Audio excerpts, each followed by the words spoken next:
पार्थ की आंखों में आंसू थे। उन्होंने अपना प्रसिद्ध धनुष नीचे रख दिया और बोले, हे माधव, मैं राज्य और सुख के लिए अपनों का लहू नहीं बहाना चाहता। मेरा मन मोह से भर गया है। कृपया मुझे सही रास्ता दिखाएं।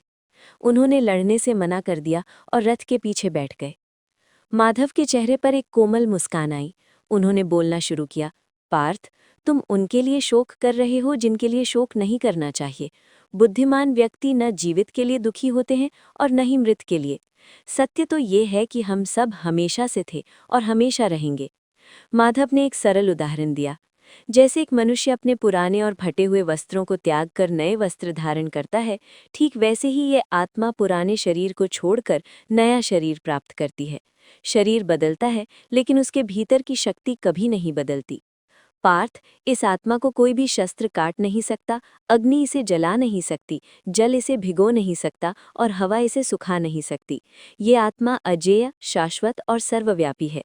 जब आत्मा मरती ही नहीं तो तुम किसका शोक कर रहे हो? माधव की आवाज में दृढ़ता थी। माधव ने आगे कहा, एक योद्धा के रूप में तुम्हारा धर्म है अन्याय के विरुद्ध खड़ा होना। यदि तुम अपने कर्तव्य से पीछे हटोगे तो तुम अपना सम्मान खो दोगे।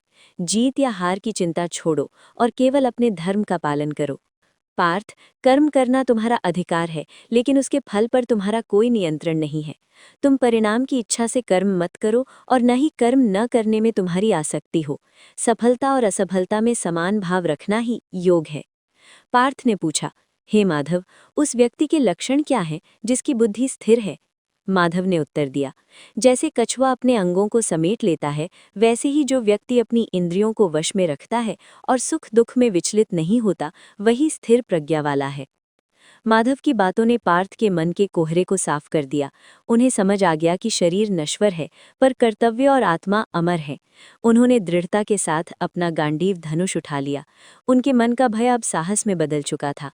अब पार्थ युद्ध के लिए तैयार थे, मोह से मुक्त और ज्ञान से प्रकाशित। सांख्य योग के इस उपदेश ने उन्हें सिखाया कि जीवन एक कर्तव्य है, जिसे बिना किसी स्वार्थ के निभाना चाहिए। रथ आगे बढ़ा और सत्य की विजय की ओर पहला कदम रखा गया। कथा जारी रहेगी। अगले अध्याय के लिए सब्सक्राइब और फॉलो करना ना भूलें।